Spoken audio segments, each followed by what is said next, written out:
What we normally do is we turn to the Wheel of Fate, and I have a model that I think will be good for these guys, but I still want to turn to the Wheel of Fate. I love having the Wheel of Fate. We have a special sponsor for the Wheel of Fate. The sponsor is our friends over at Plasticity. If you guys haven't worked with Plasticity before, they provide advanced and Class A surfacing solutions, easy interoperability with your CAD system, and no subscriptions. Own your own tools, no strings attached. Plasticity.xyz is the website, and Plasticity is going to sponsor what we call the Wheel of Fate. And what the Wheel of Fate does is it helps us to select the challenge that our runners are going to experience. One of them is a little bit older, a little blast from the past. One of them is a little bit newer, and we're going to see what the Wheel of Fate has in store for us. Let's give this thing a spin and find out. Here we go. Shuffle, shuffle, shuffle, shuffle, shuffle, shuffle, and spin. Let's see. Is it going to be old or new? We're going to let the Wheel of Fate decide. The Wheel of Fate is going to tell us. Looks like it's going to be close. All right. It's going to be new, guys. That is awesome. You could do it one way, you could do it another way. I don't want to say too much before we get into it. Let's just get into it here. Everybody's here for this. Are you ready for this battle, Phil? I am, man. I am so excited to see how this turns out. Yeah, this is going to be interesting. I can't wait to see what decisions these guys make on this challenge. So here we go, guys. This is our Winter Freeze tournament. All of the models in this tournament have some type of a winter-related theme. And in this next CAD vs. CAD battle, for third and fourth place, to see who's going to win a prize from our friends over at 3D Connection, we've got Mehtab on the left from Bangladesh running SolidWorks. He's our number 2 seed, and he's a former tournament winner.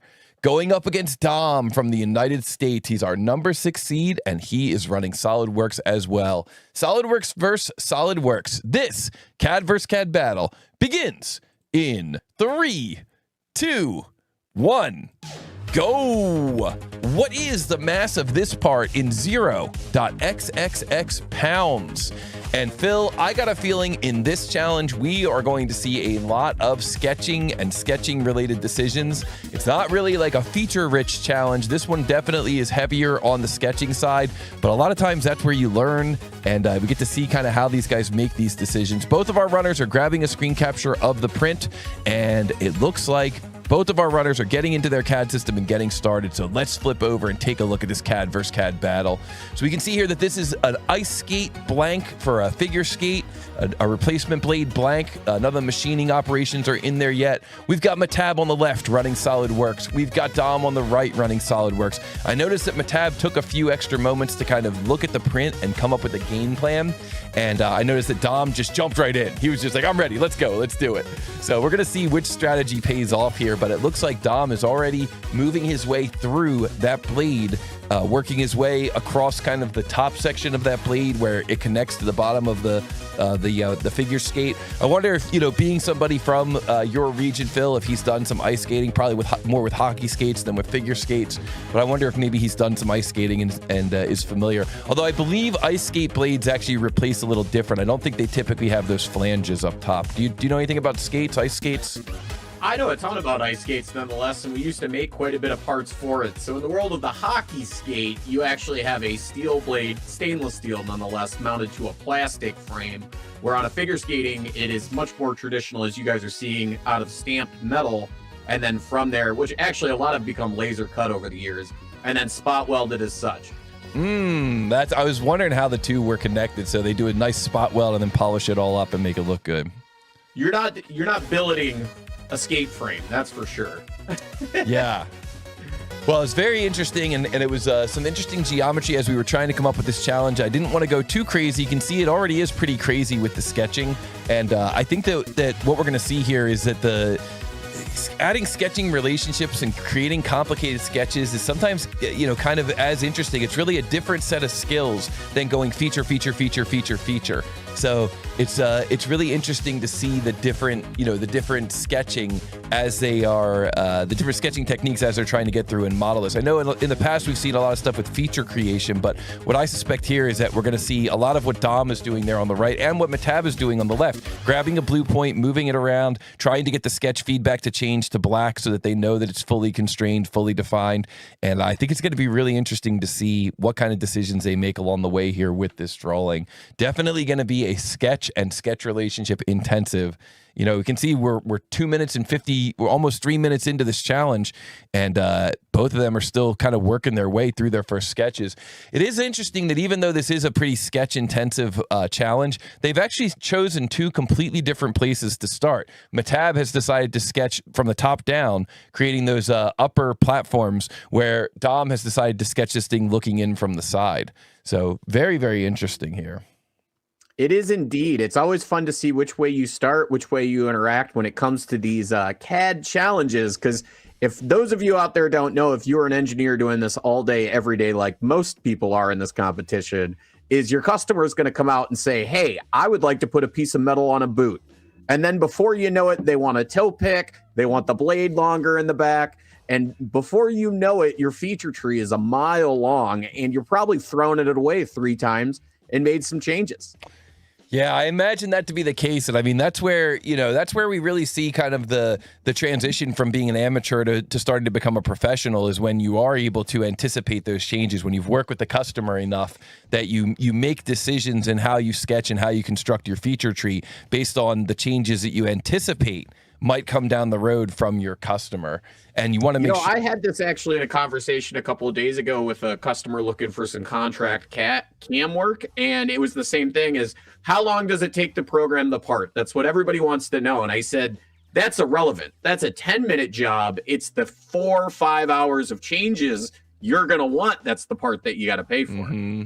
Yeah, and having somebody who knows how to make those changes and not have it blow up. You know, it's always satisfying when you create a design that's parametrically sound, and then your customer asks you for a change and you update it and it just like goes smooth, you know, smooth as butter. It's very satisfying, as opposed to like having it totally blow up on you right in front of the customer. So we see here that both of our runners are working their way through now. It looks like Mehtab did start on that sketch on the top and now has kind of moved down to the front. I don't know if he fully defined it, but he did now. It looks like he's pivoted a little bit, moving down to that sketch on the front. And it looks like Dom is working his way through. And this is kind of what I anticipated when I put this challenge together. I was wondering if they would, little by little, just try to get the thing to go black. Grabbing a blue point, moving it around. You can see Dom grabbing that blue point, moving it around. Doing a nice crossing selection there to add perpendicular. That's absolutely a pro move there from Dom. And it looks like he got that sketch fully defined. He may be looking to draw first blood here and get the first solid feature. And he does. Dom draws first blood, gets the first solid feature onto his model. And so now Dom looks like he's going to move on to the second half. He's probably breathing a sigh of relief here, knowing that he got that sketch fully defined and knowing that he's now able to move on to the next part of this. But the challenge is far from over, you know, and Mehtab already did all that layout work up top. And we're going to see if Mehtab's able to, you know, close this thing off, get this lower sketch fully defined. I know that Dom struggled a little with that lower sketch, so Mehtab certainly has plenty of runway here to catch up. The more and more I see the SolidWorks, and what I've learned from yesterday's schooling in the world of CAD, is I do have to say the amount of shortcuts that are required to move at this speed. You said it best. I mean, 100% muscle memory, knowing what the tool's going to do before you do it is night and day difference. Not to mention, we had this saying in the military, slow is smooth, smooth is fast, 9 times out of 10. I'm a massive misclicker at the end of the day. Well, there's a lot to be said for that, you know, because you're not really going that much slower, you know, like it feels like your perception of it is that you're going a lot slower. But if you're able to slow yourself down maybe 10, 15%, and that's going to cut out 50% of your misclicks, like usually that's got a positive return on investment. So it is good advice. And what do you say? Slow is smooth? And smooth is fast. Smooth is fast. Yeah. Yeah. I completely agree. I think that Aaron C. may have said that once or twice in the chat as well. Here we see Mehtab on the left running into an issue with that sketch. This is kind of what I was anticipating. Dom really made that sketch look easy, but I think if any of our participants in the chat go through and they try to model this thing up, they're gonna find that they're gonna be probably experiencing more so what Mehtab is experiencing. This is what I was experiencing when I tried to audit this model, which is like a lot of unexpected fully defined, and then I'm like, wait, there needs to be another dimension there. Why isn't that locked down? Why isn't that allowing me to change it? So I think this will be a fun one for all of you to try. And there's certainly other strategies as well. You know, you could always drop in kind of a pre-sketch to use as a layout to capture your key points. That's something I do a lot of. A lot of times when I'm trying to model something up, I'll just drop in a second sketch kind of behind the scenes that has all my key points.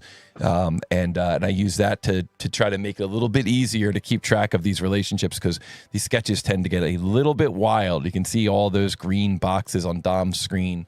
Quite a few sketch relationships there. I gotta say, though, to say the least, at least this part doesn't have the hollow, or what would be referred to as the radius of the blade cut in the bottom. So for a lot of people out there, they don't realize that the bottom of a skate edge is not flat, contrary to popular belief. It's actually got a concave radius all the way down, and it's two edges, not one. Yeah, and there was a lot of features I wish I could have included in this challenge. I thought about it. It really is an interesting part. Another thing that I thought was really interesting was around the section that Dom is drawing now. Some of the holes that are in this section are pretty interesting. They're kind of like slotted holes with countersinks and things like that are, you know, that are pretty interesting to try to model if you've ever tried to model something like that. I mean, obviously you could do a slot and then add a chamfer, but there's kind of some unique geometry and some interesting geometry in that section as well. Sometimes we have to create it as like the machined blank just to keep the drawings a little bit simple. But here we go. We might end up seeing an answer coming in here. We're going to keep an eye on the chat here. Keep an eye on the chat, and we might be seeing an answer. We see Dom bringing up what we call mass properties in SolidWorks, and Dom coming up with his answer 0.5259 or 0.526, and that is not correct. That is not correct within tolerance. We're looking for the answer in 0.xxx pounds, and the tolerance is plus or minus 0.005, and that is not correct. 0.5259 was the answer that came in from Dom, and that is not correct within tolerance. So there must be something on Dom's model that is slightly off, or maybe off by a lot. I don't want to say how close he is, but there must be something that is off. So let's see here, 0.5259. I'm just trying to make sure that I'm reading it correctly, and that is not correct within tolerance. So what Dom is going to do now is he's going to look back over the drawing and see if he can't figure out what he was missing that may have caused that part to go out of spec. Now, this is where it gets a little bit dangerous in this tournament, because you're only able to answer incorrectly once. So Dom now has to decide, is he just going to grip it and rip it, or is he going to look through and see if there's anything that he's missing? And Jern says, oh, I see it. Impressive, Jern, impressive. With all those dimensions and relationships, that's very impressive. And so, meanwhile, Mehtab, you know, we get into a little bit of gamesmanship here. We got Mehtab on the left trying to go through and model this thing. We got Dom on the right, who answered it once. He gets, you know, you get one chance to answer it incorrectly, and then if you go through and try to model it again. But, you know, Dom may be opening the door here for Mehtab. And I'm sure that Dom is trying to be conscious of where Mehtab is in his process of submitting an answer. So we're going to keep an eye on the chat. We're going to see what happens here. Looking for the answer in XXX pounds, and the tolerance is plus or minus 0.005 pounds. Keeping an eye on the chat, not seeing anything coming in. And here we go. Dom comes in with his second answer, and Dom's second answer is 0.537 pounds, and that is correct. And congratulations to Dom. We're only doing one match here for our third and fourth place to see who earns the prize from 3D Connection. So Dom is going to win a prize from 3D Connection. And congratulations to Dom. That is so awesome. Thank you so much to our friends from 3D Connection for putting up that prize.